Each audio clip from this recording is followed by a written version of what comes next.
অদ্ভুত কাণ্ড। সরকারের সিনিয়র মন্ত্রী, সিনিয়র উপদেষ্টা এর মধ্যে ইনভলভ হয়ে গেল। আমাকে বলল বিশ্বব্যাংক যা বলে আপনি শুনে নেন। বিশ্বব্যাংক বিনা দোষে আমার কানমলা দিবে আর আমি এটা শুনবো, এটা কখনো তো হতে পারে না। আমি বললাম, মাননীয় মন্ত্রী, আমি আইনের ছাত্র, আইনে লেখাপড়া করছি, ভাই আমি তো পারবো না। তো বলে, কেন পারবেন না? দেশের স্বার্থে পারবেন। একজন ফট করে বলে উঠল, আমি আমেরিকার স্টেট ডিপার্টমেন্টে গিয়েছি, সেখানে আমি স্টেট ডিপার্টমেন্টকে ম্যানেজ করেছি। স্টেট ডিপার্টমেন্ট ওয়ার্ল্ড ব্যাংককে বলে দিয়েছে তারা এখন টাকা দিবে। আরেকজন বলল, আমি ওয়ার্ল্ড ব্যাংকের প্রেসিডেন্টের সাথে কথা বলে আসছি, তারা এখন রেডি, তারা টাকা দিবে। তারা এখন বলছে আমরা ভুল করছি, টাকা উইথড্র করছি, we are ready to refinance. আমি বললাম যে ওরা রেডি তো টাকা দেয় না কেন? এটা দুদক যদি করে তাহলে ওরা মেনে নিবে। দুদক কি করবে?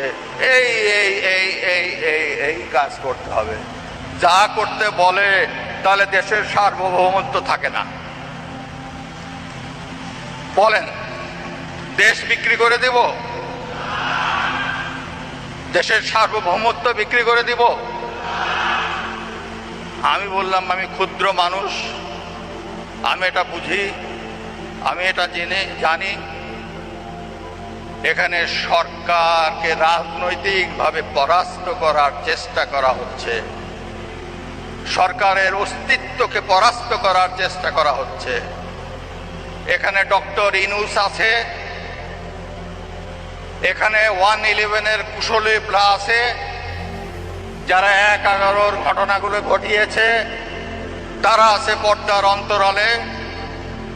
আমি ইমেল পেয়েছি, যে ইমেলে হিলারি ক্লিনটনকে ইমেল করা হয়েছে, তাকে দিয়ে তদবির করানো হয়েছে সরকারকে ইমেজ নষ্ট করার জন্য।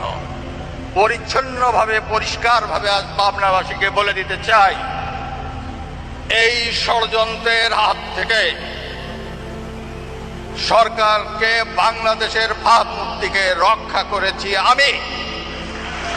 I will have to do. আমি আজ অথরিটির সঙ্গে বলছি, আমি সেটা করেছি পাবনার সন্তান হিসাবে। কেউ আমাকে বলে দেয় নাই, আমার বিবেক বলেছে এটা করতে হবে, এটা তুমি করো। আমি মন্ত্রীকে বলেছি আমি এটা করতে পারি না, আমি উপদেষ্টাকে বলেছি আমি এটা করতে পারি না।